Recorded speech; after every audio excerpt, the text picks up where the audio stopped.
Hey guys, welcome back to my channel. So this is part 9 of the why I'm no longer a pastor's wife. Yeah. So if you've not seen the other parts, you need to go start from the beginning. Even though this woman, I feel like she doesn't really know how to tell story. Like she's doing cut and join. Maybe she's being mindful. She doesn't want to, unknowingly share what she's not supposed to share. So I understand that part. So you have to bear with her. But after a while, she begins to get serious. So for those that are up to date, This is part 9 of why I'm no longer a pastor's wife. So we have left the church that we were formerly on staff for 3 years, and we moved to Franklin, Tennessee. Now, I don't know how much y'all know about Franklin, but Franklin is this very cute, suburban, outskirt, very caucastic city. And I had no business being there. I'm just speaking for myself. I did not feel like home at all, but it did feel like a little bit of a haven for a season. And during that time, I actually had been pursuing worship music and worship ministry and all these things. And so I ended up going to a very well-known church out there. I ended up going back to school out there for a very, very brief stint. And I thoroughly loved and enjoyed that community. And God really healed my heart during that time, because I was away from the chaos that had been the previous, 2.5 years of my life, dealing with 3 years on staff, 3 years at other churches. I'm no longer in full-time ministry. I am not. Don't call me. I can't go to coffee. I'm unavailable because I'm no longer a pastor's wife. I'm not. Hat has come off. So I am feeling like, okay, excitement, because now this man and I are going to be able to work on our marriage, and we can focus on one another, and we can rebuild, and we can grow. We have this beautiful apartment, and we're going to figure it out. And life is slow, like pacing is good. Everything is going to be fine, or at least so I hoped. I had never seen a more disassociated, non-engaged, emotionally unavailable human in my life. Because let's be real, excuse me, he was using ministry as an excuse. As a human being, he was not a good husband. I saw it when she started telling her story. He was just using church activity as excuse, which is what a lot of people do. They use their work as excuse, they use their ministry as excuse, but deep down they know that they're not good to their spouses. You see, I said it in the last part. Let's see what happens now. It is who he is, which is why he did not protect his wife from all that scandal. And I'm sure it's why the church even let him go, because he was at fault, even though they didn't want to break the woman's heart and tell her the real details of what went down. It is why that woman too had the courage to walk up to her and do all the nonsense. It got to the point where I remember one of the little things that he did enjoy was sitting on the couch watching TV together.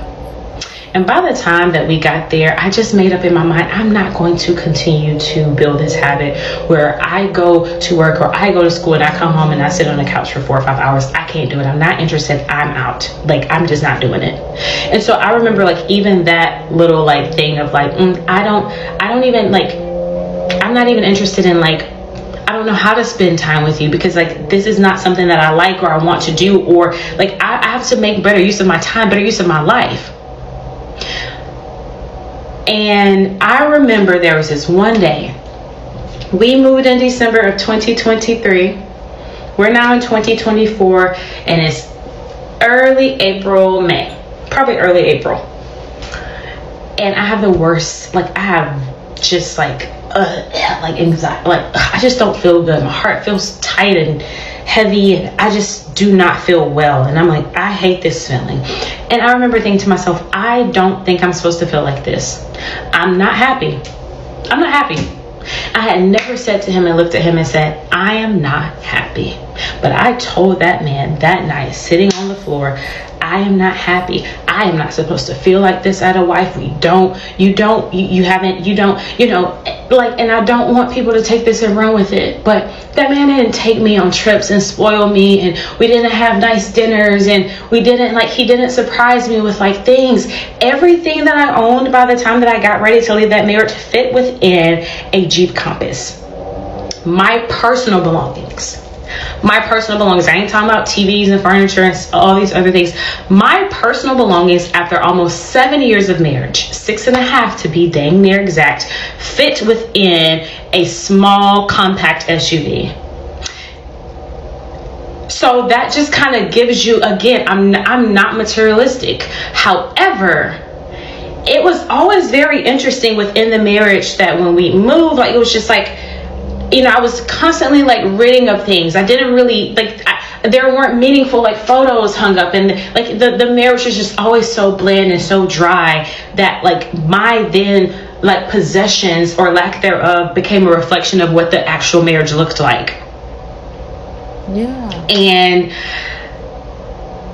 I just could not figure out how did that happen? Like, how did we get here? So that night I am crying on the floor. I am pouring my heart out every which way. We have moved, like our finances are now like in question. We had just purchased a home and now that's gone, and we just keep having to start over and over and over. And I want to build, and it feels like my life is going backwards instead of forward, and you might be the problem, is what I'm thinking to myself. You might be the problem. I'm saying all these things, so like you might be the problem. Because now I'm considering, like, I'm having to like take a moment and say, is this, you know, is this going to work for me? And I mean, pour my heart out, had never just tears, frustration, pain, anger, resentment, all of it just out. I had suggested counseling on multiple counts. So we can't afford counseling. Okay, well, what else can we do? Can we be intentional with date nights? Like, I would have taken anything. And instead, this man looks at me in my eyes. I swear on every single thing that I love. And he says, I just want to preach again. Okay.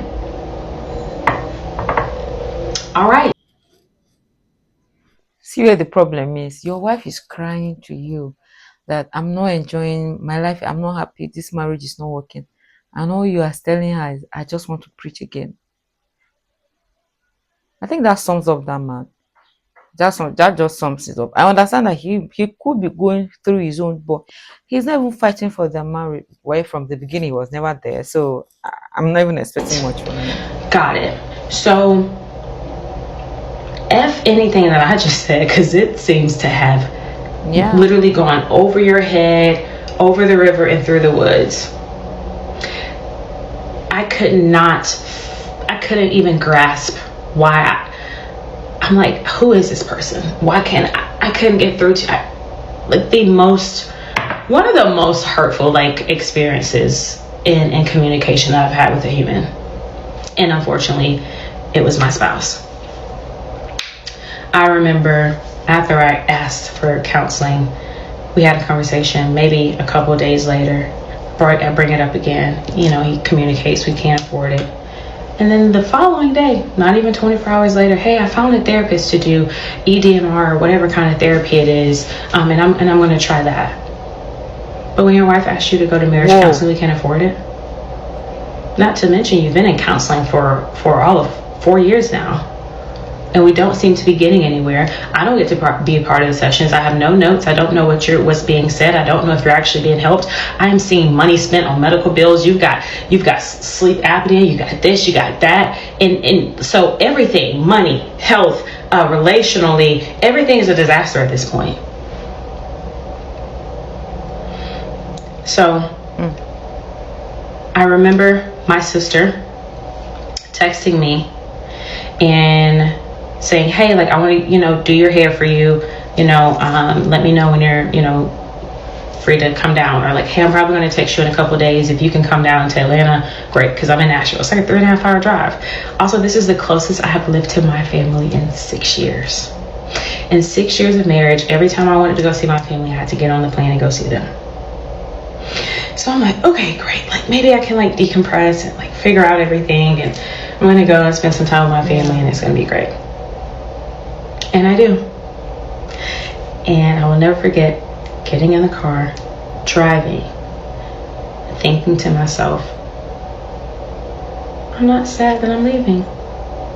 And any other time that I would leave and go see my family or friends and fly or drive, I would be like, I'm gonna miss my husband. And this time I didn't feel sad. And then I also thought, I'm not excited to go back. Not even probably 5 miles down the road. So I get home and I'm having, conversations with my family. And the sad thing about this whole realization is the man too will not even miss her because, of course, he has even shown in every sense of the way that he wasn't even into her. The relationship was, I don't even know how to put it in so that it won't sound bad, but the man was not And, in that marriage. the most enlightening was a conversation between my sister and I. And we're discussing, things like, in her relationship and like relationship with friends. And I'm like, Daz, I don't think I'm supposed to feel like this. I shouldn't be having these type issues at this stage. Something's off. Something's very, very off. And I think that there's more that I don't know than what I do know. And I don't know what to do. So now I'll start game planning, like what conversations need to be had. And for the first time, I'm like, my marriage might come to an end. For the first time, I'm thinking to myself, I may have to be the person to say, I don't know if this is going to work. Never, ever, ever on any account had I ever thought it that I would be the one to say, I don't think this is going to work. So go ahead and follow for the next part. I am going to try to make only one more video, but I don't know how long this series is. My heart literally actually goes out to this woman because, if you've been following from the beginning, you'll see that she genuinely wanted this marriage to work. And if this man had protected her, if this man had stood his ground and acted like a husband, they won't have had the issue they had. I think it's his fault. Yeah, I will come out and say it. It is fault that they're in this situation. He didn't do what he was supposed to do as a husband and as a leader and as a pastor. See you guys in part 10.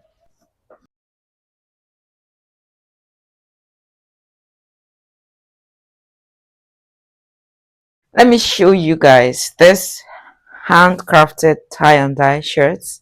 It's so lovely. It's one of my favorite thing. Let me show you another. So this comes in blue and white.